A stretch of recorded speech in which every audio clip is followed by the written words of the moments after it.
Что такое телевидение сегодня? Представьте, что можете поставить на паузу передачу, сериал или спортивную трансляцию. А если вдруг забыли что-то посмотреть или хотите смотреть снова, архив сохранит это. У вас смартфон, планшет или компьютер? Здорово! Смотрите любимые каналы с нескольких устройств через один аккаунт. Попробуйте Бока ТВ прямо сейчас. Первые 30 дней бесплатно. Телевидение — это теперь так.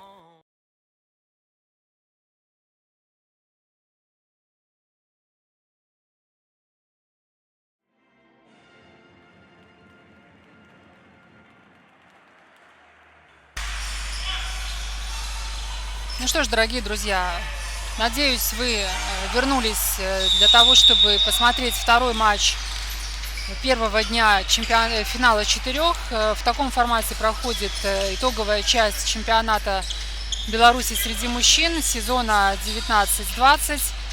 Да, вот с такой отсрочкой пришлось Федерации организовать розыгрыш золотых, серебряных и бронзовых медалей чемпионата. Но, как уже говорила в первом репортаже, это вынужденная мера.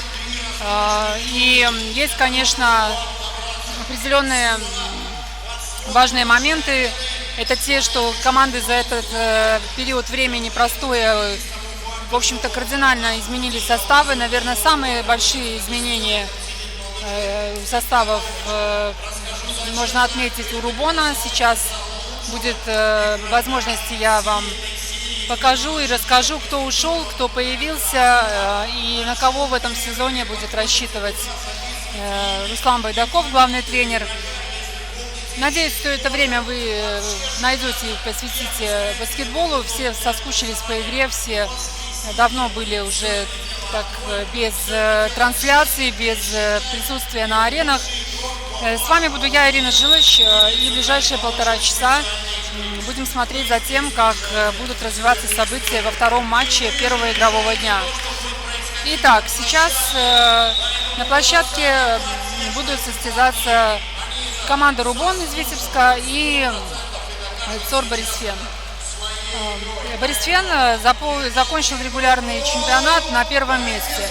Вообще в этом сезоне амбиции Борисфена были видны, они определенно претендовали на самое высокое место, и вообще заветная мечта клуба, я думаю, наконец-то дать бой, а возможно и одолеть единственный клуб, который пока они не побеждали, это Смоки Минск, и им представится такая возможность в третий игровой день. Собственно, это так, предположу, что это скрытый финал. Ну, не будем забегать вперед, как развиваются события. И мне очень нравится, как относятся вообще к своему делу Борисфен и игроки, и тренерский штаб, и какая атмосфера царит в клубе, потому что в этом сезоне я несколько раз приезжала в Могилев для того, чтобы комментировать матчи Евразийской лиги. В первом репортаже уже говорила, но повторюсь для тех, кто только сейчас подключился. Это новая организованная лига для стран-участниц Евразийского союза. И таким полноценным представителем от Беларуси как раз являлся клуб Борисфен. И более чем достойно представлял Беларусь в этом чемпионате. Особенно это касается матчей домашних, которые они провели до Нового года. Далее, после Нового года уже не так удачно складывались дела. Ну, как объяснял в интервью Андрей Кривонос, не в последнюю, а может быть даже в первую очередь, потому что команда не имеет опыта вот таких кубковых разъездов, и встроиться вот в эту систему координат не сразу получилось, и это не могло не сказаться на игре. Вот. По составу, конечно, тоже и Борисфен не исключение. Потери, в общем-то, ушли все легионеры, ушел Брайан Стар, Тейлор Эдуэй и Дэвин Джонсон.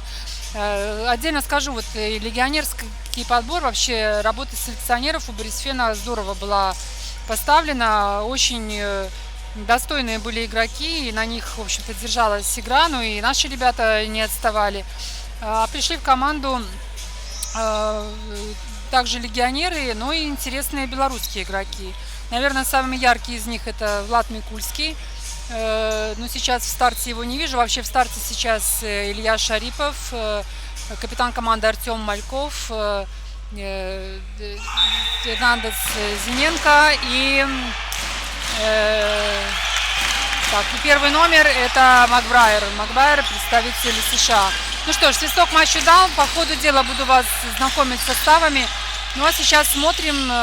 Я думаю, что поединок будет интересный, принципиальный. Да, у Рубона тоже огромные кадровые потери. Причем они потеряли 4 игроков из первой пятерки. Это Макс Шустов, Егор Потупчик, российский легионер Новиков и наш белорусский игрок Павел Близнец. То есть очень ощутимые потери. Сложно будет Руслану Байдакову практически заново формировать состав. Вообще из 12 человек 7 человек покинули команду. Но остались братья Всепяны, очень опытные игроки, Марсель и Виктор. В строю также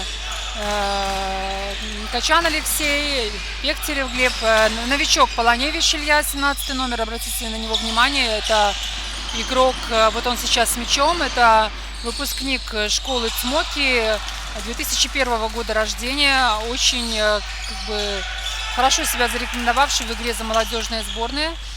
Ну и будем надеяться, что проявит себя и в своем новом клубе.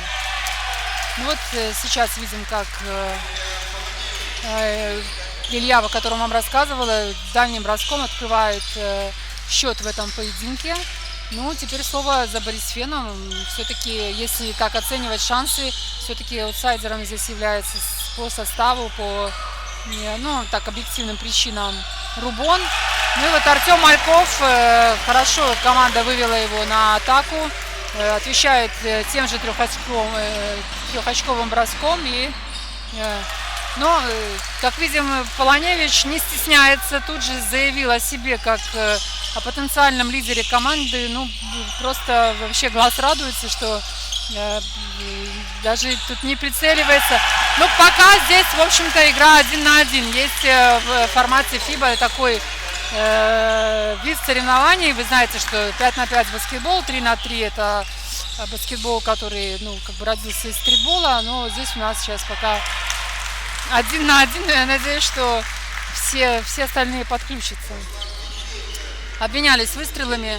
Но остальные ребята, я тоже думаю, не статисты. И вот сейчас на линию штрафного броска отправляется новое приобретение Борисфена. Это Макбрайер, Дюпри и Моррис, защитник США. Я думаю, что посмотрим, насколько он сможет заменить того же Стара, который, я имею в виду Брайана Стара, который здорово смотрелся в рядах Борисфена. Я думаю, что амбиции Борисфена в этом году только растут. Продолжится их представительство в Евразийской лиге. По крайней мере, лига подтвердила свое продолжение сезона, своей истории. К тому же FIBA дает добро на расширение численности участников. Возможно, в составе появится еще Гродно 93. Сейчас идут переговоры. Но было бы очень приятно, если бы 2 белорусских клуба были заиграны в международной лиге. Кроме того, Кубок Европы, но уже FIBA приняла решение, что после Нового года будет розыгрыш. А сейчас командам нужно доиграть сезон 19-20 года. Конечно, сложно мне представить, какие ощущения у игроков, которые помогли своей команде втащить вот в этот турнир 4, но теперь в силу трансферных переходов, покупок, продаж оказались в рядах противоположных команд. Скажем, тот же Влад Микульский, но ему проще, здесь нету Бгуира, за который он выступал, точно так же, как Денис Сивацкий, который сейчас выступает за Рубон. Их эта тема не коснется. А вот тот же Макс Шустов, Егор Потупчик, которые перешли в Гродно из Рубона, я думаю, что внутри очень противоречивые чувства у игроков, у тренеров. Просто феноменально настроен на игру Артем Мальков, но так и должно быть. Капитан команды, он должен вести за собой, но успевает и в защите, и в нападении. Смотрим, что практически его усилиями пока, помимо 2 очков Дюпри, пока он основной вклад очковый делает в игру своей команды. Попробовал сейчас издали атаковать Марселя Всепян не точно. Но здесь немного не долетел у Макбрайера мяч.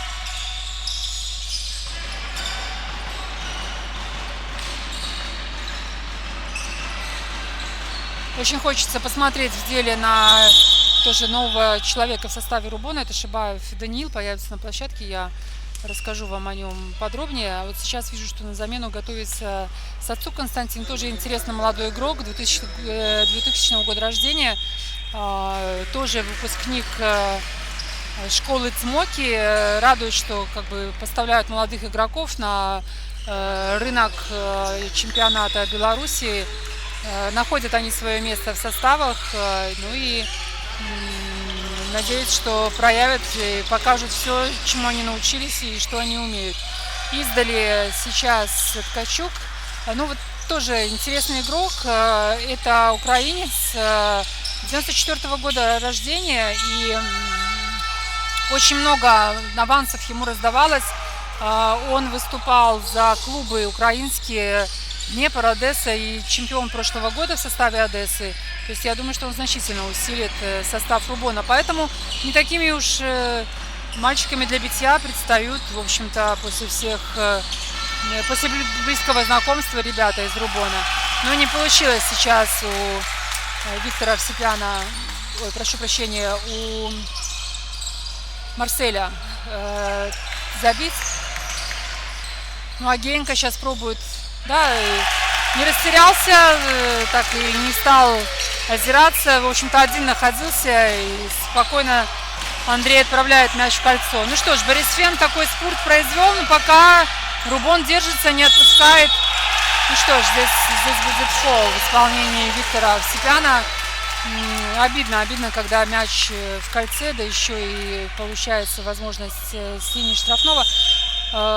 Ну, Виктор и Марсель, в общем, наверное, сейчас такая основа, костяк, ветераны клуба, на которых держится и нападение, и защита команды. В свое время, когда мне посчастливилось поработать в качестве менеджера с мужской командой, как раз, я имею в виду с национальной мужской командой, как раз в тот год призывался Виктор на сборы, и вообще так запомнился своим отношением, своим желанием работать.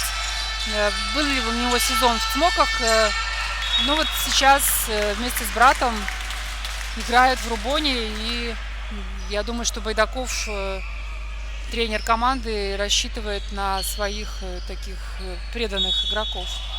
Я думаю, что очень болезненно был на самом деле воспринят уход Шустова и Потупчика. Может быть, удастся еще с Русланом пообщаться. Вот. Ну а сейчас атака в исполнении Рубона, ну, видимо, не тушуется. Это был Сацук Константин, вот молодой тоже игрок. Ну, что Полоневич, что Сацук, я смотрю, так уверенно вошли в игру и контролируют, и своими действиями вселяют надежду. А это Денис Севацкий, 18 номер, также новый игрок в составе Рубона, воспитанник Федора Роденко, БК Мещерякова школа. И так же, как Антон Зарецкий, кстати, который выступает за Борисфен. Но для Зарецкого это уже не первый сезон за Борисфен. Снова Андрея Генька из-за дуги. Но сейчас не получилось. Так, а что же за нарушение там увидел рефери? Считает, что нарушение было в исполнении Виктора Всепяна. Не согласен Виктор. Мотает головой знак протеста. Вот Вячеслав Корж вводит мяч в игру. Ну вот видим Влада Микульского, 15 номер. Интересный молодой игрок. Вот, кстати, он и славится своими такими неординарными проходами, со сменой направления, с разворотами, хорошо контролирует мяч. Немножко всегда его упрекают в излишнем индивидуализме, но иногда это необходимое качество. Так, Севацкий, ну хорошо, кстати, хорошо вывел себя на бросок, полукрюк с правой руки. Ну а вот здесь вот уже получился фол. Ну, Влад и Денис прекрасно знакомы. Микульский точно так же воспитанник Федора Роденко, и провели много времени на сборах в одной команде. Вообще вот радует, что ребята, ну хотя вот Микульский провел 3 сезона в чемпионате Латвии. И как бы попробовал, пощупал, что такое легионерский хлеб. Ну, сейчас, я считаю, что да, это, и он и в своем интервью отмечал, что расценивает приглашение в Борисфен никак не понижением, а наоборот повышением градуса своей игротской карьеры. Не в последнюю очередь из-за того, что у команды вполне такой насыщенный, хороший международный календарь. Ну что ж, пробует близко опекать Рубон. Ну, вот в отличие от Гродно 93 в предыдущем матче, никаких проблем не испытывает Рубон с выводом мяча. Более того, Алексей Качан добивается успеха с 3 очков, пока там еще набегали защитники. Ну, в общем-то, набежали и уже достали мяч из сетки. Так, ну а здесь Андрей Агенько поднял под тяжелых игроков, залез под Сивацкого, под Всепяна. Сложно было, ну, ребята тут и так чисто сыграли, без фола, поэтому мяч переходит к Рубону. Ну, пока более чем ровно идут команды, нет разрыва, 17-15. Микульский тут незаметно организовал перехват, но, к сожалению, партнеры потеряли, и Владу не достался мяч в нападении. Ну, а это вот 4-й номер Рубона, Шибаев Даниил, о котором я вам говорила. Парень 18 лет, 2001 года рождения. Он, ну, если так применимо слово, божил в дюбле в российском чемпионате, ну, аналог нашего дюбля, только с той лишь разницей, что там в разы больше команд, и имел там очень классную статистику, по 15 в среднем очков за игру для защитника с ростом 185 сантиметров. Это просто очень впечатляющий показатель. И при этом по ассистам он также входил в лидеры. Ну и вот он избрал такой белорусский вектор в продолжении своей баскетбольной карьеры. Попробовал там играть, был заявлен за один из российских клубов. Ну а сейчас вот в составе Рубона, я думаю, что получит такое приемлемое количество игровых минут. Думаю, что не пожалеет о том, что принял приглашение Витебского клуба. Не получается пока мяч вести. Вводит из боковой Сацук Константин. Ну вот сейчас очень молодой состав у Рубона на площадке. 2000 год 2 игрока. 2001 Шибаев. Так что на их фоне даже Сивацкий 98 года уже таким, кажется, таким середняком. Ну и есть Пищейко Руслан, ну тоже 98 год, ровесник Сивацкого, то есть молодой, такой злой, боевой состав. Конечно, Борисфен поопытнее, но пока по игре не скажешь, что они как-то тут забросают. Хороший перевод мяча, Вячеслав не забивает. Но здесь Сикушенко на подборе хорошо отработал. Артем подстраховал партнеров. Ну, смотрим, как Даниил будет организовывать игру атаки. Ну, замечательно пока. То есть все, что пока все молодые игроки, приобретенные, подписанные Рубоном, просто один за другим расписываются в своей компетентности, в своей подготовленности. И, ну, по характеру, по вот настрою на матч, намного вот этот поединок смотрится динамичнее, интереснее, чем в исполнении Гродно и Цмоки. Ну, в большей степени имею в виду Гродно, потому что, ну, не заладилась игра сначала, и как-то вот приуныли, и заметно как бы расклеились игроки, и, в общем-то, 40-очковая разница в счете это только подтвердила. Не знаю, сыграл ли сейчас Микульский, сделал ли он такой вот фейковое отклонение, но как бы то ни было, заработал фол и оставил мяч у своей команды.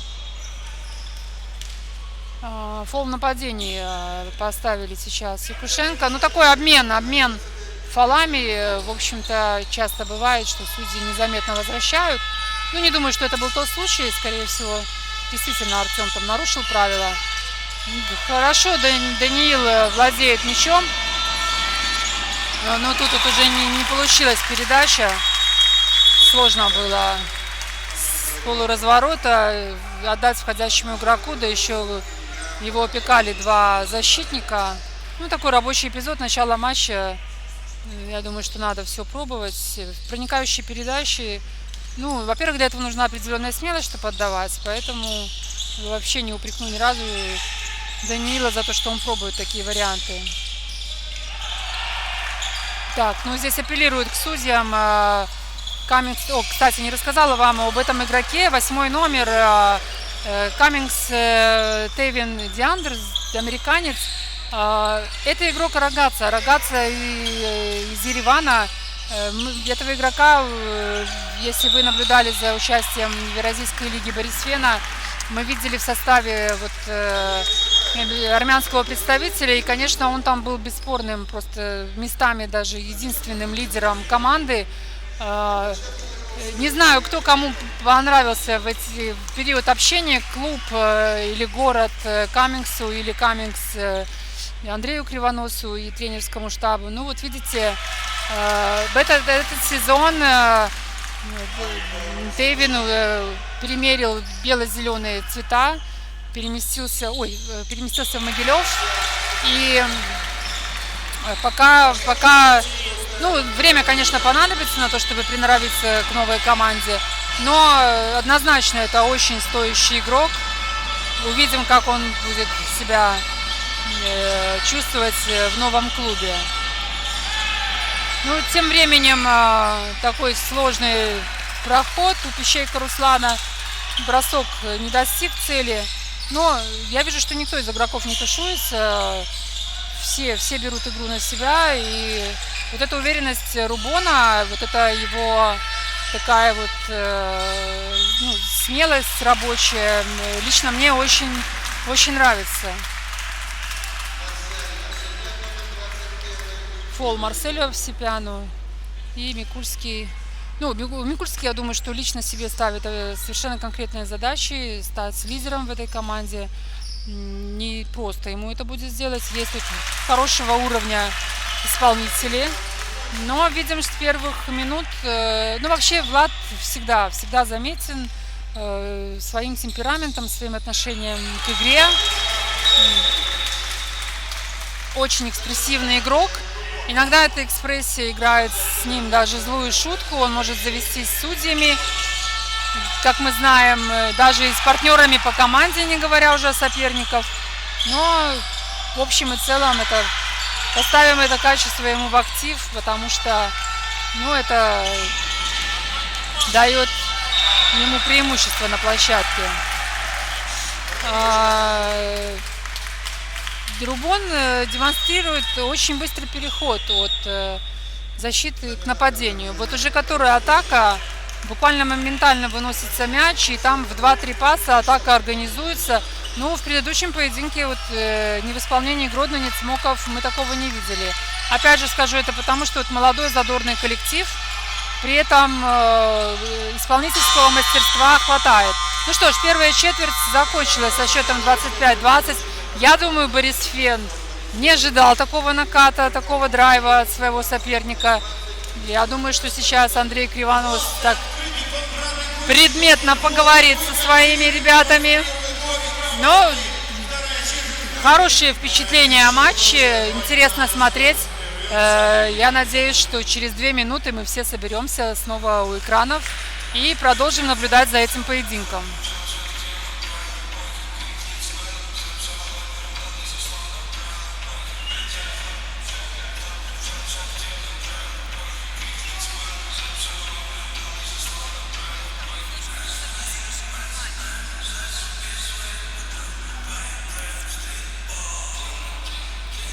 Сори, говорю, что я...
Ну что ж, команды 2 минуты перевели дух, пришли в себя, пообщались с тренерами, возвращаются на паркет. Честно говоря, поединок обещает быть интересным. Возможно, будет какая-то захватывающая концовка, очень надеюсь на это. Поэтому сделают быстренько дела такие, которые вот заслуживают внимания, не имеющие прямого отношения к игре, но все-таки поздравим Борисфен с 10-летием клуба. Действительно, это значимая дата, которая буквально вот на днях была, и клуб развивается. Уже говорила про то, какая классная атмосфера стоит. И еще отмечу, что очень здорово работает менеджмент клуба. Это один из немногих клубов, у которых отличные соцсети, постоянная информация. Кроме того, сейчас заработал YouTube-канал. Там можно увидеть игроков вживую, пообщаться с тренерами. Ну, вернее, через общение с ведущими узнать много интересного. Поэтому, пожалуйста, заходите и наблюдайте за внутренней жизнью команды. На самом деле это очень стоящий контент.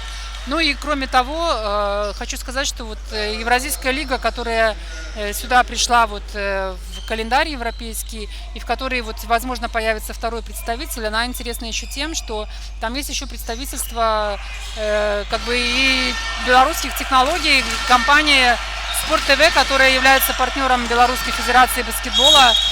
Да, вот сейчас Микульский лег на линию, понятно, что это потеря мяча. Компания Спорт ТВ, она официальный партнер Евразийской лиги, занимается организацией трансляций не только в Беларуси, но и в Казахстане, и в России. И на высоком уровне это делает, поэтому не может не радовать, что вот не только баскетбол, не только клубы, но и сопровождающие сервисы на хорошем уровне ну, занимают свое место в международных лигах. Ну что ж, а здесь у нас пока только Рубон смог набрать 2 очка, 25-22. Ну вот это вот преследование Борисфена пока очень, как бы очень близкое. Полоневич на Овсепяна, и Марсель забивает с 3-очковой, но не часто Марсель это как бы делает, но забивает. Ну а здесь Микульский, он, да, все правильно, здесь буквально моментально принимает решение Петр Ивашков. Ну, не хороший жест, то есть несправедливое отношение по отношению к защитнику. Обыграл, молодец. Но вот это вот излишняя эмоциональность.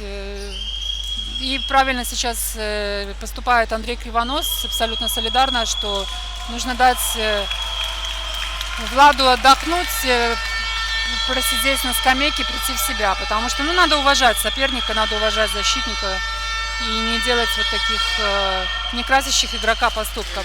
Тем временем Илья Полоневич забивает с линии штрафного, неспортивный, технический, вернее, фол.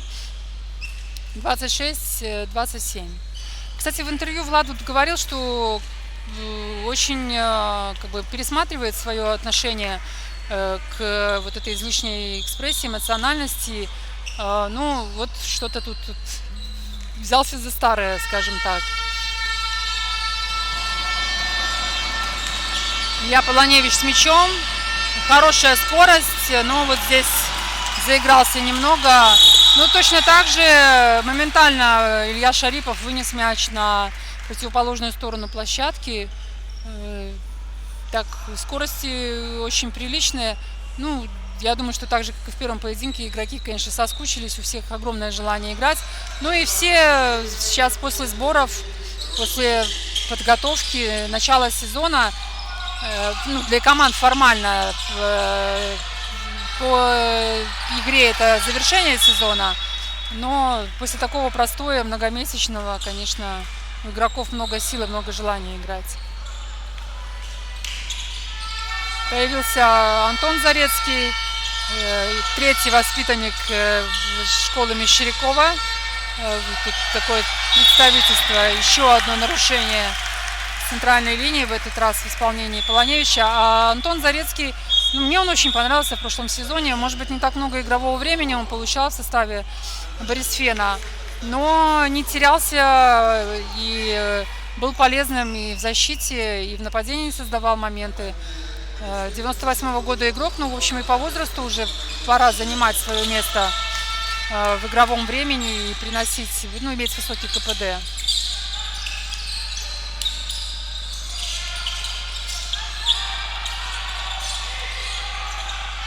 Буквально на последней секунде Эрнандес производит атаку, но это наш белорусский игрок кубинского происхождения, который много был заигран на Украине. Очень, скажем так, интересный продукт белорусской школы. Ну а здесь Шарипов забивает, я прошу прощения, Алексей Качан забивает трехочковый и выводит Рубон вперед на 2 очка. Чем ответит Зарецкий? Ну так, не хватило уверенности, можно было бы сразу же отыграться. На секущенько мяч дошел, но фалит Пищейко Руслан.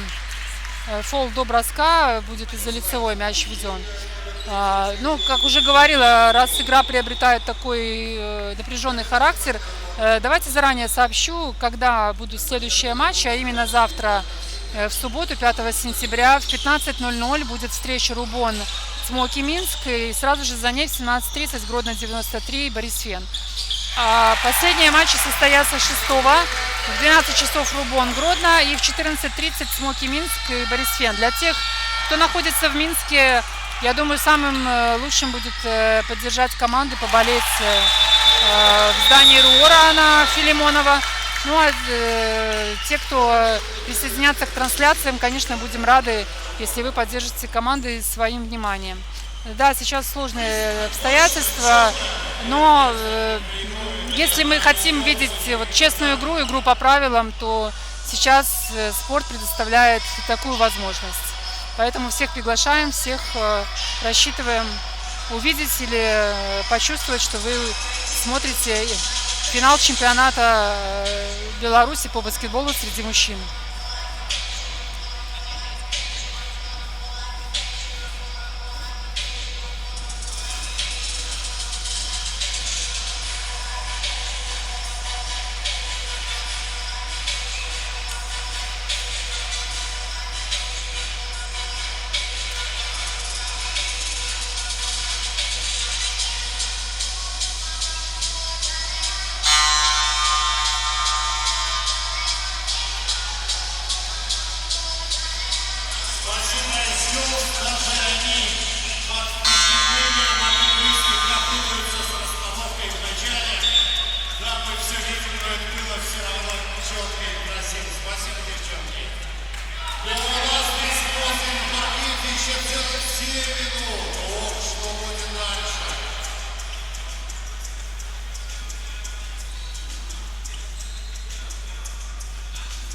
Ну что ж, 31-29, немного отыгрался Борисфен, но разница настолько минимальна, что я думаю, что Андрей Кривонос сейчас на полных оборотах работает на своем тренерском посту, стимулирует команду, берет тайм-ауты, потому что никто не ожидал от Рубона такой прийти. Были разные вот экспертные оценки, публикации перед стартом финала 4, ну и однозначно отводилась роль аутсайдера Рубону, а мы видим, что абсолютно ребята комфортно себя чувствуют с клубом, который по итогу регулярного сезона был на 1-м месте.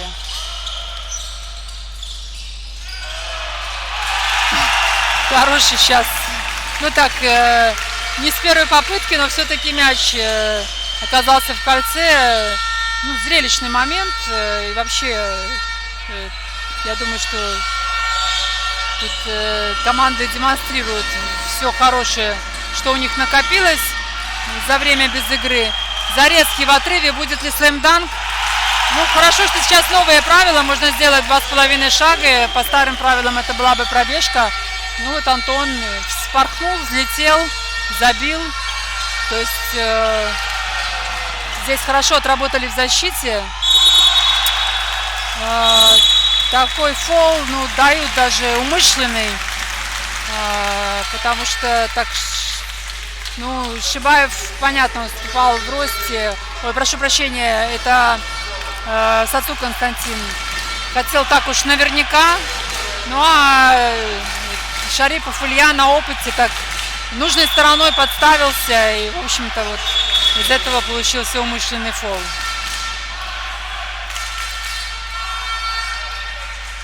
Ну, судьи хотят просмотреть эпизод, останавливают пока игру, смотрят повтор, собрались у судейского столика. Сейчас посмотрим, какое коллегиальное решение они примут. Да, изменяют решение, убирают как бы дисциплинарное нарушение в виде умышленного фола, оставляют просто фол, ну, обычный спортивный фол. Соответственно, пробиваться будет с участием обороняющихся.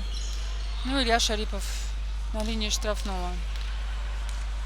Кстати, Шарипов -то тоже один из новых игроков для Борисфена.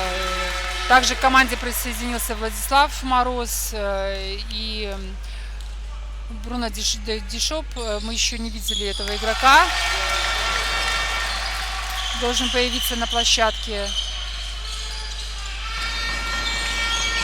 Но в общем и целом Рубону тоже, конечно, довольно сложно. Вернее, простите, Борисфену перекроенный состав, много новых игроков.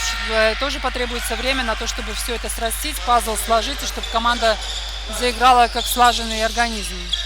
Макбрайер с мячом. Уже до Зарецкого доставили в край. Но здесь немножко неточный пас. Не получилось доиграть.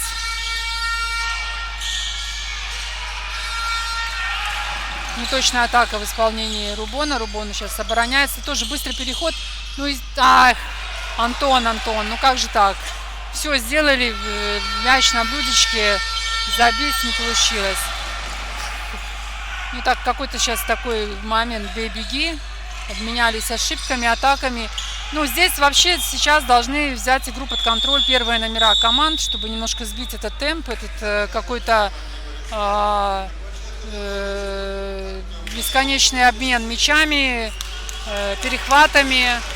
Ну, если у них не получится это сделать, я думаю, тогда вмешаются тренеры, возьмут тайм-аут, потому что, ну, какой-то сумбур пошел на площадке. Как бы поединок, я считаю, от этого страдает. Вот сейчас нужно как-то взвешенно подготовить атаку до Верного. Заступ, к сожалению, у Шибаева, и мяч уходит Рубону. Ну вот опытный Артем Мальков, капитан Борисфена, должен сейчас как-то остановить этот темп, сыграть до Верного, ну, прекратить вот эту беготню.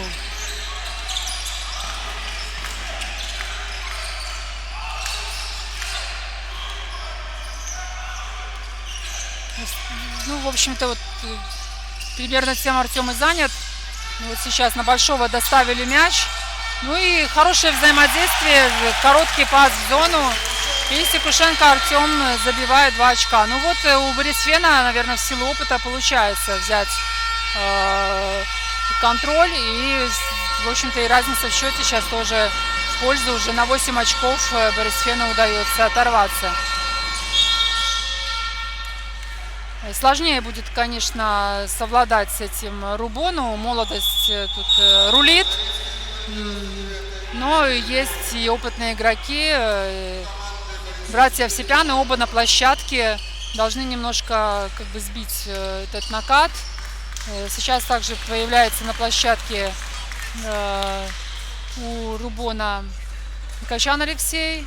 Ну, посмотрим, как... Сейчас получится позиционную игру организовать. Мяч у Шибаева. Хорошо, Марсель поставил заслон. Ну а здесь вот Шибаев не дождался мяча в краю. И посмотрите, какой хороший отрыв в исполнении Борисфена. Ну вот, к сожалению, все сделал Артем Мальков. Набежал, получил мяч. Длинный, диагональный, красивый пас. К сожалению, не успела увидеть, в чем исполнение. Так быстро мяч был переведен на другую сторону площадки. Но, к сожалению, не попал Артем. Ну, сейчас есть возможность в течение 14 секунд создать атаку и забить. Ну, вот ждем от Каммингса тоже какого-то перформанса. И он, в общем-то, тут же нам его показывает. свободно, расслабленно, а здесь вот такая вот потеря прямо у лицевой. Даниил тут не удержал мяч, и новая атака. Ну, берет в свои руки игру Борис Фен. Будет очень жаль, конечно, если Рубон не удержится вот на таком уровне. Уже 10 очков разницы. Чуть-чуть, наверное, скажем так, ресурс излишне потратили в начале матча. Ну, посмотрим. Будет еще большой перерыв. Меняет Денис Сивацкий. Отправляется отдыхать Марсель Степан. Ну и такой, посмотрим по составу. Ну, в принципе, небольшое преимущество в росте имеет Борис Фен. Но в целом, как бы... Так, Артем Мальков вводит мяч в игру. Макбрайан на Каммингса. Пристреливается пока Кевин. С прохода уже добился успеха. Посмотрим, что по очкам у команд. Ну, в лидерах у Борисфена Микурский 7 очков. 6 у Дюпри и у Сикушенко 6. А у Рубона лидирует Качан Алексей. Ну, здесь после перехвата, после паса от Малькова, Каммингс даже тут не успел никуда вернуться, попасть. Сразу быстрая атака. Ну, подрастерялись сейчас ребята из Витебска. Ну, спорное решение Сацука. Если бы не попал, ну, честно, это как бы еще больше дезорганизовало и дезориентировало команду, но все получилось. Ну, а здесь просто красивенный проход от Артема Малькова. Снова такую жесткую опеку. Ну вот, честно, радует, как Рубон, вот только сглазило, что ли. Вывели мяч хорошо, но вот Сивацкий непродуманный пас отдал. Но я хотела сказать о том, что насколько вот проблемно было с выводом мяча у Гродно 93 против Цмоков, настолько Рубон легко разбирается с защитой Борисфена. Правда, не могут довести ребята мяч потом до кольца, но именно с припровождением мяча к своему кольцу особых проблем не испытывают. И вот сейчас хорошо, надежно Сивацкий сыграл в защите, прикрыл Малькова. Ну, здесь вот Сацук, ну, что сказать, ну, видно, большое желание все-таки вот движет игроком, потому что, ну, в жесткий контакт пошел, и, ну, всегда жалко наблюдать игрока, получившего травму. Трудно пока понять, что там произошло. Будем надеяться, что ничего серьезного, но... В общем, сгенерил Костя Сацук такую нехорошую ситуацию своим вот этим таким жестким проходом.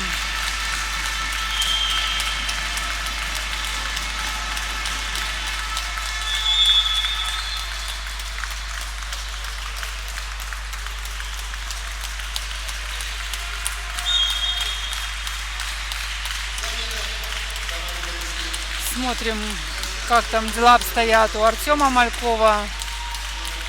Ну, безумно жаль, потому что очень красиво, очень эффектно действовал Мальков вот все эти минуты матча. И если он сейчас будет выведен из строя, не знаю, тут сложно сказать издали, то ли это спазм реберных мышц, то ли перехваченное дыхание у него. Ну, такой жесткий контакт, конечно, случился. Обидный, досадный эпизод. Здесь в повторе видим, как идет обмен мнениями между Микульским и Вашковым. Наверное, все-таки разбирают тот эпизод, когда Влад получил техническое замечание за свое, явно не спортивное отношение к сопернику. Ну, будем надеяться, что отдохнул, выводы сделал и в рабочем состоянии вернулся на площадку. Сивацкий в проходе. Ну, так, тоже очень жестко. Не забивает Денис.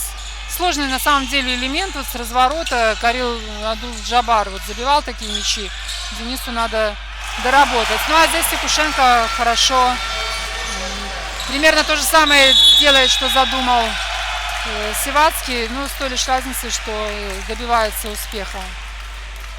Да, пошли какие-то жесткие взаимодействия. Скорее всего, на фоне усталости, много сил отдано. Ребята не экономили свои ресурсы. И вот под конец второй четверти вот эти все взаимодействия, столкновения, это все-таки уже, я думаю, что это признаки усталости. Но осталось играть 1,5 минуты, нужно дотерпеть, не причинять ущерба друг другу. Хватит того, что вот такую достаточно серьезную травму получил Артем Мальков.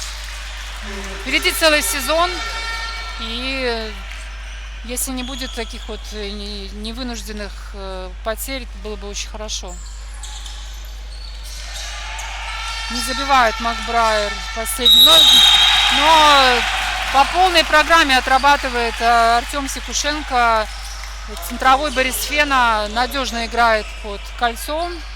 И, в общем-то, сейчас я посмотрю по очкам, наверное, выходит тоже в лидеры. Да, 10 очков, столько же баллов у Артема Малькова. Ну, хорошо они так сразу, ну, это именно родные игроки борисфеновские, хотя и у Малькова, и у Сикушенко были сезоны за другие команды. Мальков, кстати, за Рубон выступал в далеком 2011-2012 сезоне. Защищал и цвета Гродно, но вот уже давно приписан к Борисфену и является таким стилеобразующим игроком именно этой команды. Ну и к тому же капитан. Смотрим сейчас, как Микульский,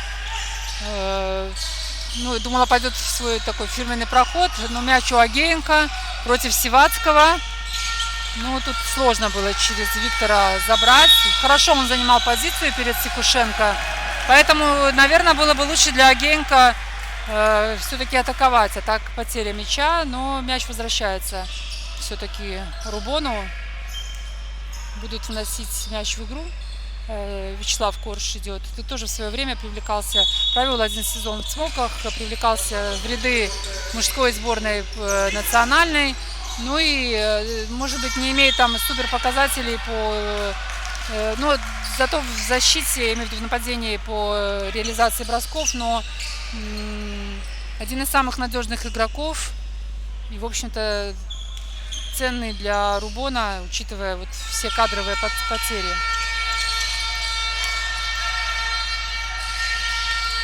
Виктор не атакует и даже не показывает в сторону кольца. Ну, сейчас Сивацкий попробует с другой стороны. Ну, а здесь встретил его Сикушенко. Ну да, Денису нужно забить. И пусть это будут штрафные, но расстроен игрок.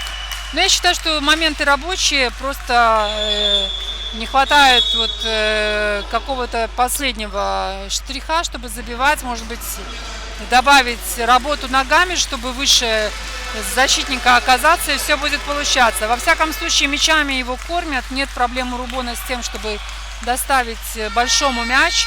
И, скажем, в игре у Гродно вот именно из-за этого и образовалась огромная очковая разница, потому что маленькие игроки с периметра ну никак не могли доставить мяч под кольцо. Здесь у Рубона все в порядке. Осталось Денису только начать забивать.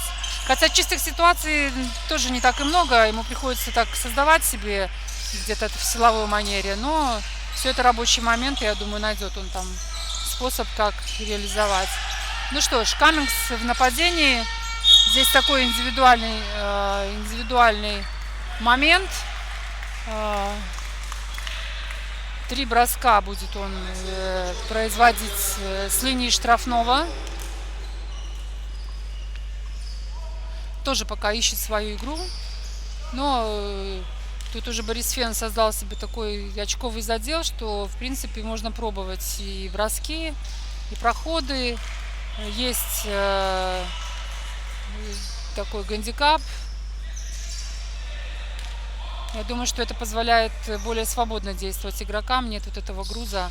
Ну, очень жаль, что Рубон подрастерял вот свой этот запал. 13 секунд осталось сыграть во втором периоде.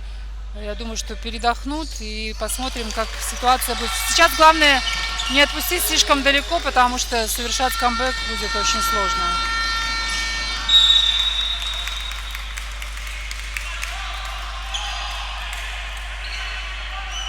Да, какие-то споры в нападении, немножко недопонимание происходит.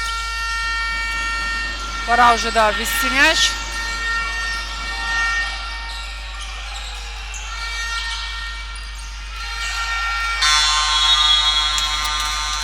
Ну вот неплохо у Дениса все получалось. И, ну вот нет реализации. Ну, пожелаем удачи. 2 четверти еще играть.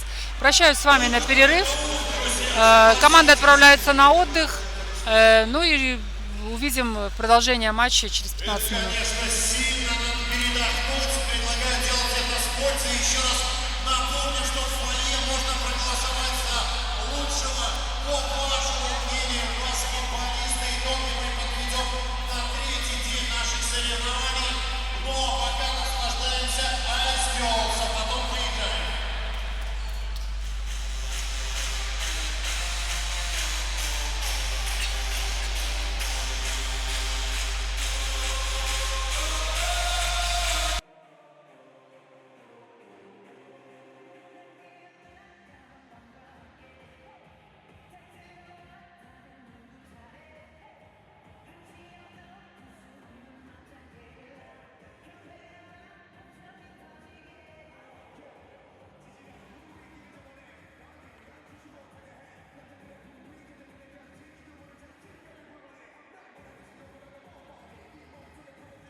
держали.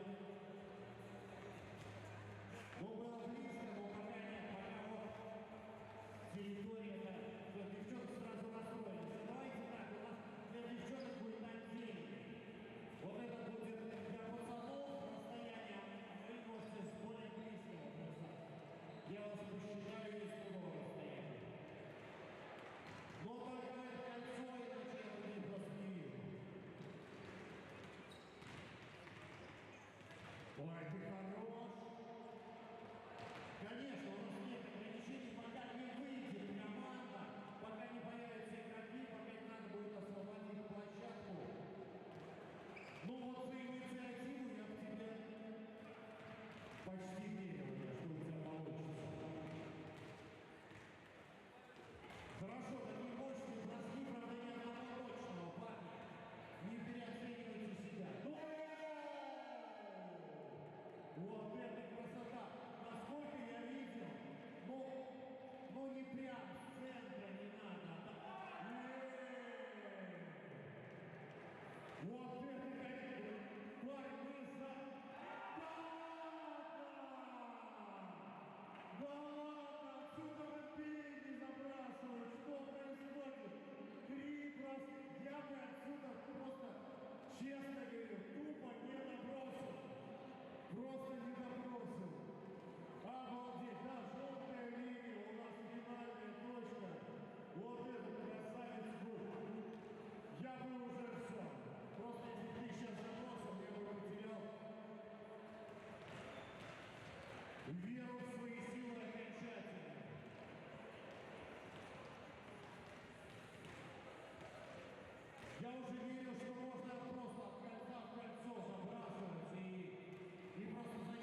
что такое телевидение сегодня. Представьте, что можете поставить на паузу передачу, сериал или спортивную трансляцию. А если вдруг забыли что-то посмотреть или хотите смотреть снова, архив сохранит это. У вас смартфон, планшет или компьютер? Здорово! Смотрите любимые каналы с нескольких устройств через один аккаунт. Попробуйте Бока ТВ прямо сейчас. Первые 30 дней бесплатно. Телевидение — это теперь так.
Ну что ж, возвращаемся в РУОР, в зал, где сейчас стартовал первый день финала четырех, финала, который определит чемпиона Республики Беларусь сезона 2019-2020 среди мужчин. 28-й чемпионат республики. И вот с таким разрывом временным, перенесенный на сентябрь, но все-таки принято Федерацией решение в виде вот этого финала, который мы сегодня с вами наблюдаем. Осталась в сегодняшней программе вторая половина матча между Борисфеном и Рубоном. Очень обнадеживающее, многообещающее начало было в этом матче. Рубон продемонстрировал просто очень качественную и скоростную, добротную игру. Хотелось, чтобы они смогли удержать этот темп, но вот, к сожалению, к большому перерыву разница все-таки уже 19 очков. Ну, посмотрим. Ребята отдохнули, перевели дух, получили наставление тренеров и, возможно, смогут эту разницу сейчас уменьшить, потому что, ну, на самом деле все убедились, я думаю, сами игроки, что вполне у них хватает мастерства для того, чтобы сопротивляться Борисфену на равных. Рубон сейчас в атаке. Виктор Овсепян. Качан Алексей, который отметился двумя трехочковыми бросками. Но вот здесь потеря. И Влад Микульский не стал обострять, дождался всех партнеров, чтобы позиционно сыграть. Но здесь как-то понадеялся Зиненко, что Макбрайер пойдет до конца. Такой своеобразный бэкдор, но не договорились, мяч от ноги ушел.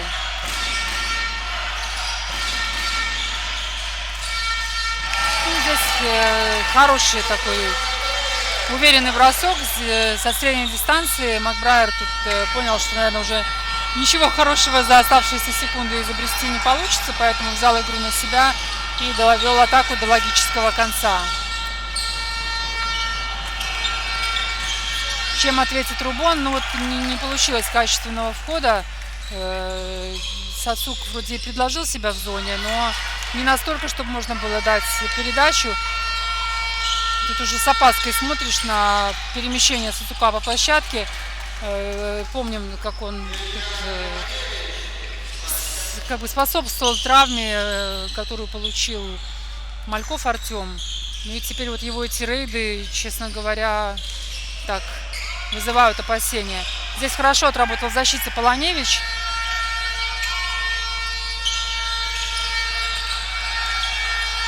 Марсель Овсепян, ой, прошу прощения, Виктор Овсепян здесь пытался добраться до кольца. Пострадали руки, но судьи оценили старания, и есть 2 штрафных броска.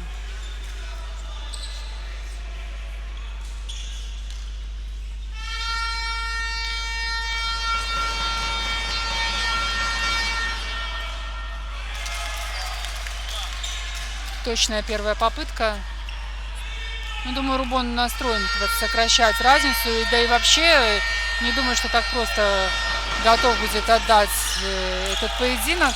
Ну, хотя Борисфен, как гораздо более опытный и маститый коллектив, тоже тут так просто не буду ждать, пока Рубон совершит камбэк. Ну, скажем так, темп игры заметно медленнее и спокойнее, чем начало матча. Более размеренный характер имеет, обмен фолами. То есть время отдохнуть. Ну, пока, в общем-то, отличается, конечно, от того, как начинали команды первую четверть. Ну, здесь Зиненко издали. Ну, здесь нет нужного ракурса, чтобы вы увидели, но есть у него свои болельщики с кубинским флагом. Знаем, что игрок по отцу кубинец, хотя родился в Беларуси, поэтому пришли его соотечественники по отцовской линии поддержать. Тут произошла уже такая своеобразная фотосессия, но я думаю, что игроку очень приятно такое внимание и поддержка с трибун.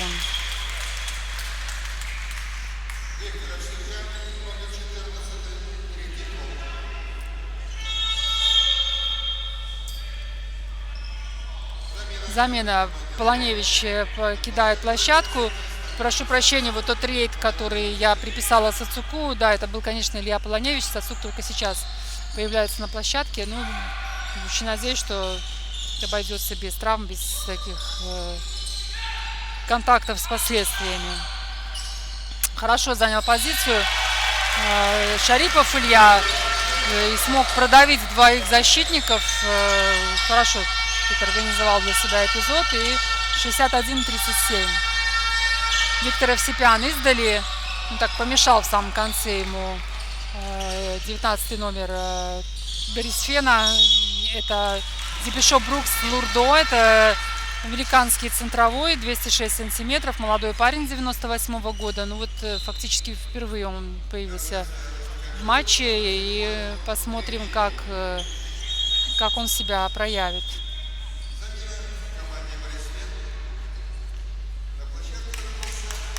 Покидает Зиненко площадку. Возвращается Артем Секушенко, который здорово смотрелся в первых 2 четвертях. Это видно и по его статистики, 11 очков на его счету, больше всех Борис Феня он принес своей команде. Вообще, в целом, если так сделать короткий обзор статистики по итогам первых двух четвертей, то, наверное, только по потерям Рубон очень сильно проиграл. 21 потеря, это, конечно, очень много. Такой показатель, приемлем по итогам 4 четвертей, но никак не за половину матча. В то же время у Борис Фена потерь только 9. Вот, собственно, из этого компонента и выросла вот эта разница. Потери пошли в конце второй четверти, потому что до середины этой четверти разница практически была незаметна, и лидерство переходило от одной команды к другой. Из-за потерь немножко улетели, сейчас пытаются вернуться. Не получается с штрафного добирать очки у Шибаева Даниила. Ой, простите, у Сыцука Константина. Жалко всегда, когда очки не добираются со штрафного, потому что из-под кольца гораздо больше вариантов промахнуться. А здесь уже, я считаю, игроки просто обязаны, тем более игроки задней линии, должны забивать. Виктор Овсепян на подборе. Тут отыграл из-за первых номеров, все умчались. Все уже впереди, дальняя атака в исполнении Алексея Кочина. И уверенно забивает по очкам. Даже тут без сомнения. Качан сейчас в лидерах, 13 очков. И близко пока к нему не подбирается. 8 у Полоневича. И у Шибаева 5. То есть Овсепян 5. Я думаю, что надо наращивать здесь свой потенциал остальным. Пока Качан единолично лидирует в своей команде как скорер. На замену выбегает Денис Сивацкий. У Борис Фена также замены. Каммингс возвращается в игру. И Вячеслав Корж меняет Макбрайера. Также отправляется отдохнуть Шарипов Илья. Корж на Микульского. Нету Влада здесь пространства, чтобы обыграть. Хорошо меняет направление и даже, в принципе, мог, наверное, идти дальше. Но сыграла Сикушенко. И Артем ответил достойно. В принципе, так, чтобы не напрасно мяч ушел за трехочковую, забивает. И не характерно для Микульского. Но я думаю, что он сейчас очень заинтересован поиграть на команду, быть командным игроком. Уже говорила, что у него имидж такого индивидуалиста, но придя в новый коллектив, конечно, нужно делиться мячом и стараться с партнером выстраивать командное взаимодействие. Пока Влад сейчас тут распорядился мячом очень толково.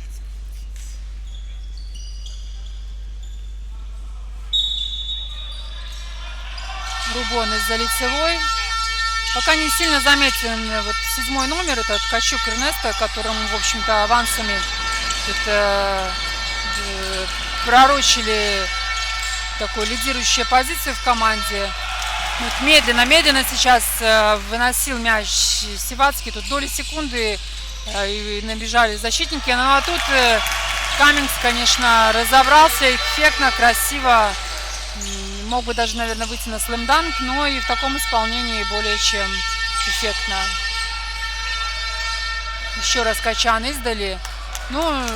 Сегодня с показателем, с точностью у Алексея все отлично. Пока только на нем и удерживается эта разница. Пора бы и остальным уже ребятам подключаться. В общем-то, так все благоприятно складывалось в начале, а сейчас подрастеряли все-таки. Хорошо сейчас без фола удалось предотвратить атаку. Быстрый отрыв не получился, но нашел Сивацкого. Когда ж уже Зенис забьет, затащит, засунет туда этот мяч, защитниками или без. Просто так уже переживаю, что столько стараний пока не получается. Тут удалось отстоять в защите, но Каммингс тут буквально, я не знаю, фалангой пальца организовал перехват. Мяч вернулся к Борис Фену и новая атака. С Бишопом пыталась тут Каммингс сыграть комбинационно, не получилось. Быстрый ответ от Рубона. с отрыва Виктор Евсепян. Ну а Вячеслав Корж тут уже начинает новую атаку. Кстати, частенько он исполняет функцию первого номера. Хорошо видит площадку, с пасом игрок. Такая классическая восьмерка, но Каммингс тут попробовал занырнуть. Но вот у Микульского это получается. Ну, обошлось. Да, ну здесь, конечно, Ткачук Эрнесто сыграл грубовато. Ну и надо понимать, что Микульский не упускает такие оплошности, где-то усиливает эффект от толчка, и, пожалуйста, персональное замечание оформлено.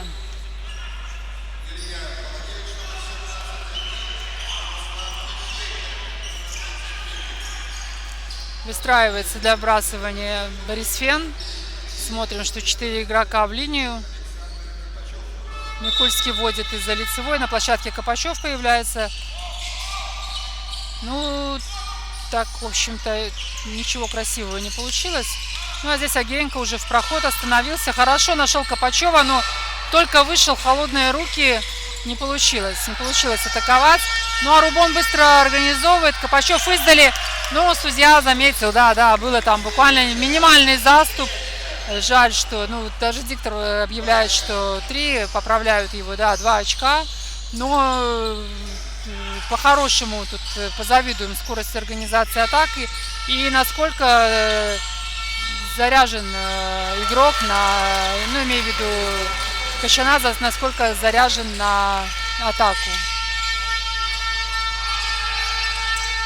Ну что ж такое, Шибаев, который, в общем-то, дриблер с подтвержденным статусом, здесь умудряется потерять мяч. Вот Илья Полоневич сейчас будет, наверное, индивидуально отыгрывает назад на Ищейка. Ну и Руслан тут не совсем элегантно и не точно. Но тут уже деваться, видимо, некуда было. Истекало время на атаку. Да, Рубон показал, что потенциал есть, но не смог удерживать вот этот темп игры и качество исполнения долгое время. И вот уже Борис Фен не испытывает никаких проблем, может уже тут наигрывать, какие-то схемы использовать. Я думаю, что вот этот тайм-аут Кривоноса и сопряжен с тем, что будут какие-то тренерские установки на фоне уже комфортного преимущества, будут отрабатываться какие-то нужные элементы уже как часть подготовки к следующим матчам. Но, с другой стороны, в баскетболе всякое случается. Видели мы совершенно невероятные камбэки на гораздо более коротких временных отрезках. А здесь еще целая четверть и 2 минуты в третьем периоде. Посмотрим.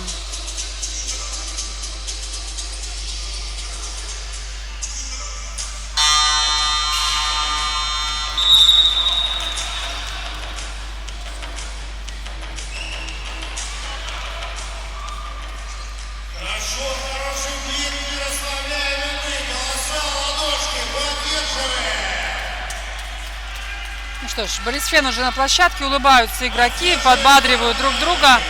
Я думаю, что в дебюте матча испытывали они определенное напряжение, тем более Рубон так сопротивлялся. Ну а сейчас уже обстановка разрядилась и можно поиграть в свое удовольствие. Корж на Микульского, Копачев. Такая дальняя восьмерка. Ну а теперь уже Корж со сменой направления, сменой ритма шагов. Чуть-чуть бы шире дал амплитуду, и, наверное, судьи бы засчитали как нарушение, но все состоялось, 2 очка, и в целом, ну, вообще это первые очки Коржа, как ни странно. До этого работал на команду, ну вот и открыл счет своим собственным очкам. Издали Илья Полоневич. Ну, хорошо, что Рубон все-таки держится, атакует. Тут Агеенко пробует продавить Сивацкого. Не рискует бросить на Каммингса. Ну и Микульский, ну так, под пробежечкой. Но сыграл на Агеенко, и Агеенко уже доставил мяч в кольцо. Ну что ж, так, по-прежнему Денис не может принести очки своей команде. Ну а здесь быстрый отрыв в исполнении Каммингса. Видим, что может Борис Фен прибавить в любую секунду. Полоневич издали. Сивацкий отборолся, но здесь не поддержали остальные. Еще один быстрый отрыв. Но с такого сложного угла Каммингс уже выпрыгивал на кольцо.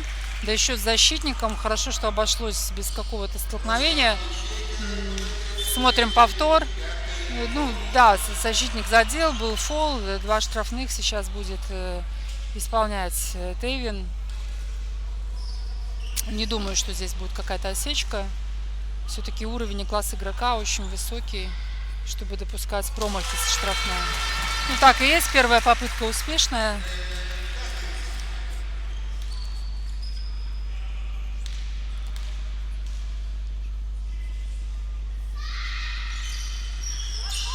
Ну а вот второй мяч не достигает цели. Шибаев с мячом. Ну и здесь Микульский такой ненужный фол. Но может себе позволить, пока у Борисфена только 3 общекомандных замечаний. Фол не пробивной. В то время как у Рубона уже лимит исчерпан. Уже есть 5 командных фолов и все фолы пробивные. 80-50, 28 секунд остается сыграть до перерыва. Очень нужно сейчас организовать атаку, набрать очки. Полоневич, попытка пройти. Хорошо на ай-яй-яй, но не получается у Марселя овладеть мячом. Но зато Полоневич издали, но это будет двухочковый бросок. С трудом, не без помех, но организовали ребята атаку. 80-52. Ну, тут судьи не отреагировали. Корши положил Кочана на паркет. И свисток, вернее даже звук сирены. 2-минутный перерыв, прежде чем команды отыграют последнюю 4-ю четверть.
Ну что, девушки из Ice Girls порадовали своим перформансом, ну а команды немного отдохнули и приступают к финальному итоговому отрезку матча. Но фактически Борис Фен решил поставленную задачу не без труда. Я думаю, что затратил больше сил, чем планировал.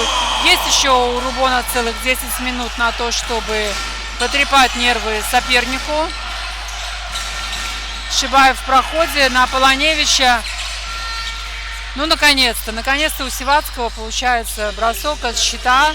Радует, что на морально-волевых не прекратил Денис попытки атаковать и в конце концов добился успеха. Ну и доверие партнеров тоже дорогого стоит, потому что когда игрок бесконечно промахивается, могут просто уже отказывать в передачах. Здесь мы этого не видим. Ну и, к сожалению, вот сейчас Илья Полоневич теряет мяч. Ну, Артем Зарецкий проходит Дениса, ну, не стал Сивацкий рисковать, фалить. Я думаю, что лучше сейчас хорошо тут выстроиться в нападении, организовать атаку. Марсель Овсепян, в общем-то, тут сложно было бы забить, фактически спиной к кольцу атаковал. Но Вячеслав Корж на выдохе спокойно и точно со второй передачи забивает. Шибаев разгоняет вот скорость, но не поддержали партнеры. Ну, тут совсем уж авантюра от Полоневича. Тут надо поиграть, почувствовать друг друга до того, как давать такие пасы. Ну, молодой игрок, ну, надо пробовать. Тут немножко не хватило вот химии. Буквально пару градусов в другую сторону, и все бы получилось. Замены у команд.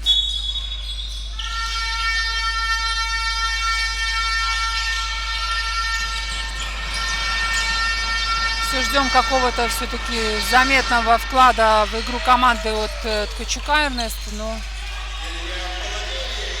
пока вот Илья Полоневич играет за себя и за того парня. Ну, молодые игроки, конечно, выдерживать этот темп на протяжении всего матча. Ну, все придет с опытом. Это фактически первый матч за продолжительное время. И скажу, что очень, очень достойно смотрятся молодые ребята, несмотря на то, что вот уже не так ярко, не так эффектно, как в самом начале матча. Поднялся высоко Сивацкий, сыграл на Виктора Овсепяна, занимает место. Ну, можно было пробовать.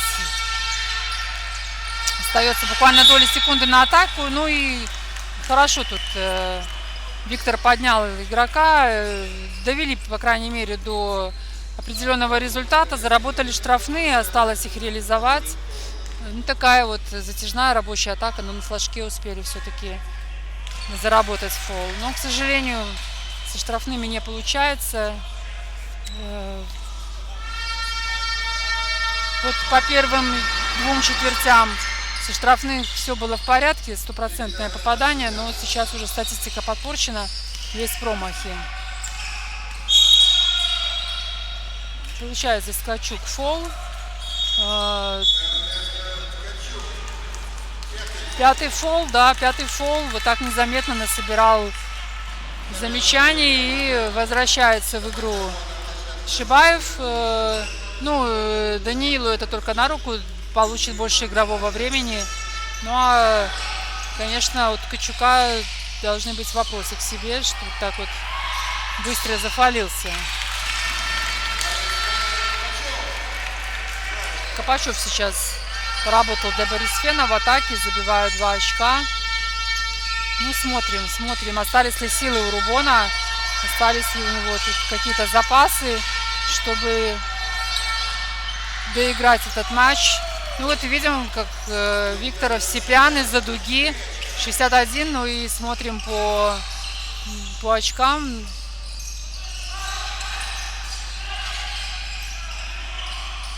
(87-61). 7 минут еще остается. Копачев теперь пробует издали. Нет, не получается. Но зато Антон Зарецкий так вот легко выскочил из-за спины, забрал. И тому же Копачеву предоставил еще одну возможность атаковать из-под кольца. И тут уже Александр, что называется, воспользовался по полной. Ну, хороший момент. Отброс на свободный бросок. Но надо забивать, конечно. Таких моментов немного. Ну, конец поединка. Понятно, что уже на фоне усталости. Ну, а вот Каммингс демонстрирует стабильность. Забивает. И вполне комфортно себя чувствует в новой команде. И все свои возможности использует. Вот еще с левой руки забивает от щита. Ну, в общем, видно, что удовольствие от игры получает игрок. Пробежка, да, Шибаев тут. Ну и какой-то такой нелогичный пас отдал сейчас Савцук Константин. Во-первых, в борьбу хорошо еще Шибаев где-то краем глаза увидел этот пас. Ну вот все закончилось все-таки потерей. Уже говорила, что много потерь у Борисфена, и я думаю, что просто это вот нехватка опыта. Все-таки Борисфен однозначно повзрослее, помастеровитее, помаститее. И вот у Рубона насколько хватило ребят, настолько как бы они держали удар. Ну, издали Зарецкий. Фиксируют судьи нарушения в падении, но это будет 3 штрафных. Так же, как и в первом матче, я думаю, что Борисфен без труда преодолеет 100-очковый рубеж. Я думаю, что даже и во второй сотне насобирает очков, потому что еще порядка 4 минут играть. Ой, прошу прощения, почти 6 минут еще осталось в четвертой половине. Ну, Зарецкий тут так протранжирил свои попытки. Хотя за личную статистику тоже стоит побороться. Да, вот и еще один бросок мимо. Для молодого игрока каждый вот бросок должен быть просто ценным и аккуратно надо исполнять. Ну вот 3-1. 3-1, а могло бы быть 3-3. Быстро перевели мяч. Рубон. Хорошо, сейчас Виктор себя предложил и вышли на Кощина, и тут Шарипов фалит. Ну, в принципе, объяснимо, потому что Качан до этого забивал очень стабильно, и сейчас с линии штрафного, ну, вот 3 попытки, если реализует, то опять 3 очка запишет свой актив. Ну вот, пока проще, наверное, 1 бросок из-за дуги точный, чем все 3 со штрафного реализовать. Со вторым также неудачно. Ну, усталость, я думаю, что сказывается уже. Хотя, конечно, хочется, чтобы хватало вот автоматизма. Ну, уж на что, но на штрафной бросок должно запаса хватать. Шарипову... Нет, все-таки Полоневичу фол в защите. Пока фолы не пробиваются. 3 у Рубона, 2 у Борисфена. И за боковой Макбрайер вводит мяч в игру. Копачев. Теряют Борисфен мяч, но и Полоневич не удержал. Бесконечно тут меняется хозяину мяча, но в итоге все-таки Борисфен и Копачев из-под кольца забивают.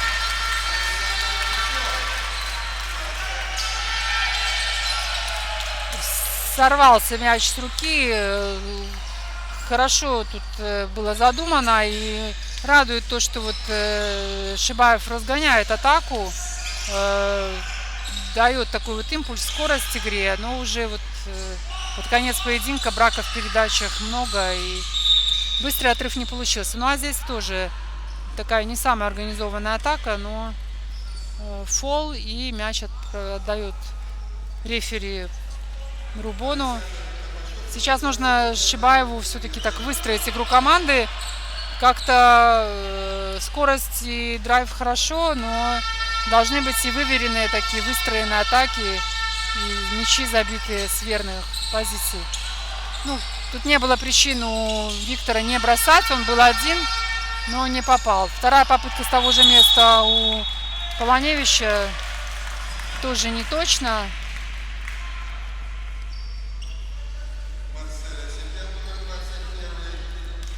Четвертый фол Рубона, еще один командный фол, и начнут пробивать фолы. Ну а здесь попутно еще Андрей Кривонос с судьей пообщался. Ну, тоже такой спокойный ход матча. Хотя тайм-аутах Руслан Байдаков очень так видно, что еще требует от игроков какой-то включенности, настроя. Ну, сложно ребятам оказалось это. Накрыли Шарипова. Виктор Овсепян успел вернуться без фола, чисто. Ну вот остается 8 секунд на атаку у Борисфена. Еще раз вот это построение под 4 на штрафе. Трехочковый, но не получается сейчас у Макбайена. Хороший пас, хороший диагональный пас. Полоневич показал, что хорошо видит площадку, вывел Марселя Овсепяна на чистый бросок с быстрого отрыва. Ну а здесь в этой ситуации фол в нападении. Копачев Александр нарушил, прервал атаку своей команды. Ну, вот удерживает пока Рубон, не дает Борисфену добраться до 100-очковой отметки. Хотя я прогнозировала, что Борисфен очень быстро преодолеет.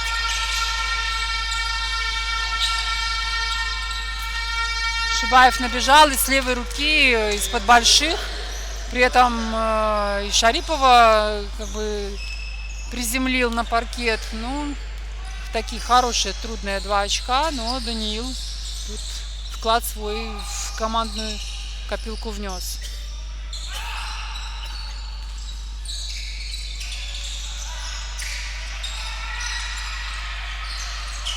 Да, уже не хватает сил на постановку спины. Уже так проседает в защите, ну а тут обидно. У Сацука мяч просто от ноги уходит и... Отмучились, отработали в защите, ну а мяч все-таки возвращается на свою половину и Борисфен в нападении. Пойдет ли Сацук в обыгрыш против Зарецкого? Ну и вот так, в общем-то, без напряга получается у него 2 очка заработать. 97-68. Немножко подтянулся Рубон. Есть еще одна возможность подсократить разницу. И посмотрите, команда бежит. Еще 2 очка от Сацука. Ну, очень так трезво, взвешенно, под кольцом разбирается Костя с более такими опытными соперниками. С левой руки забивает 2 подряд. Ну, молодец. Зарецкий хорошо находит Секушенко. Тут хорошо сыграли, пик-н-ролл сделали. Ну и вот смотрите, Рубон нацелен вперед. Может быть, не очень тренер тут в восторге от таких решений. Но, тем не менее, пасы вперед идут, команда набегает. Да, много технического брака, но... По крайней мере, перед этим 2 прорыва получились. У Рубона на площадку выходит 10-й номер, Шалиевский Олег, молодой игрок, местный игрок витебский. И вот первый раз появляется на площадке. Посмотрим, как он себя проявит. Ну а Сацук тут взял на себя игру и хорошо обострил, не стал отыгрывать на Марселя Овсепяна. Не факт, что там получилось бы лучше, а так вот с линии штрафного сейчас исполнит броски. Вот на последних минутах включился Сацук, взял на себя лидерство.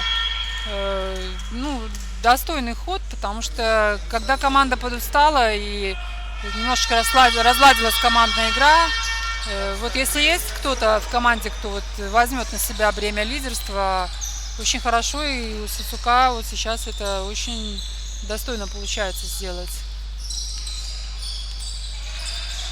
Макбайрон с мячом. Ну, так, его никто не атакует, и время истекает.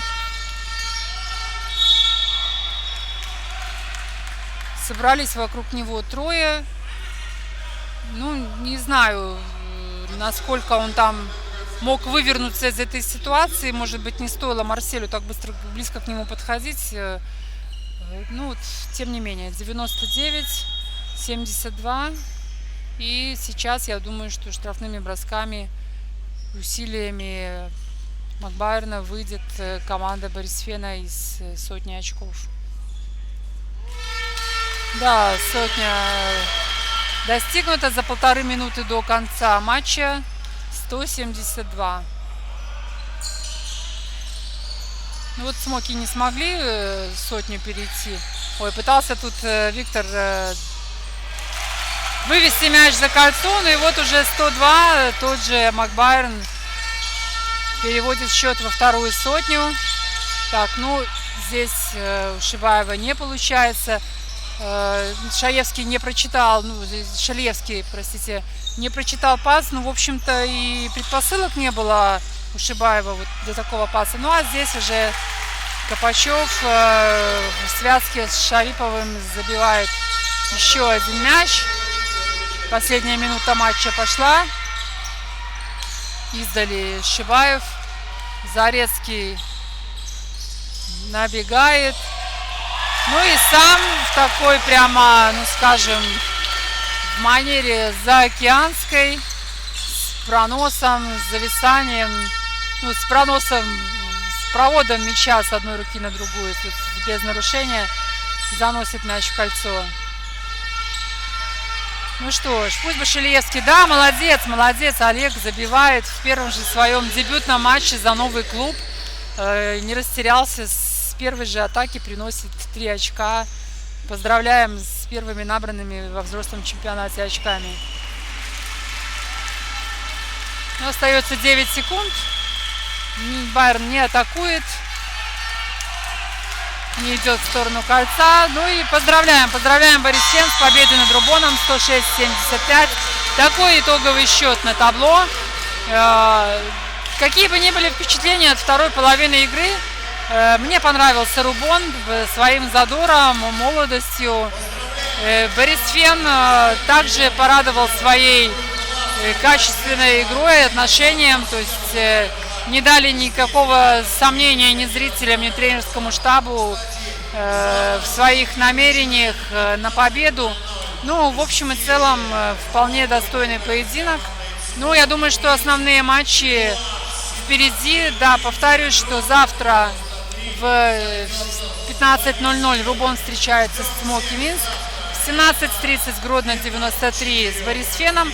Ну а также напоминаю, что в 10 часов стартуют матчи финального этапа полова, баскетбол 3×3. Можно присоединиться, посмотреть. Будет трансляция на Беларусь-5. Ну и вживую это можно увидеть на Полова-арена. Всем спасибо, кто с нами смотрел баскетбол, кто посвятил свое время командам. Это очень важно, чтобы болельщики поддерживали ребят. Ну а я с вами прощаюсь до завтрашних матчей. Хорошего вечера, до свидания.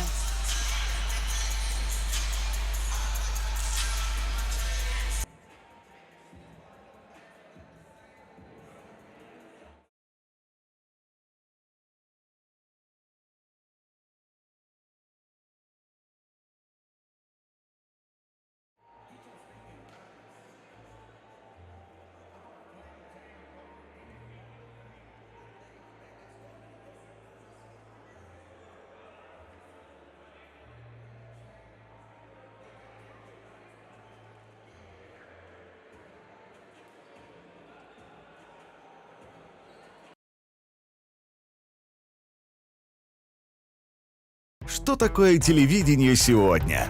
Представьте, что можете поставить на паузу передачу, сериал или спортивную трансляцию. А если вдруг забыли что-то посмотреть или хотите смотреть снова, архив сохранит это. У вас смартфон, планшет или компьютер? Здорово! Смотрите любимые каналы с нескольких устройств через один аккаунт. Попробуйте Вока ТВ прямо сейчас. Первые 30 дней бесплатно. Телевидение — это теперь так.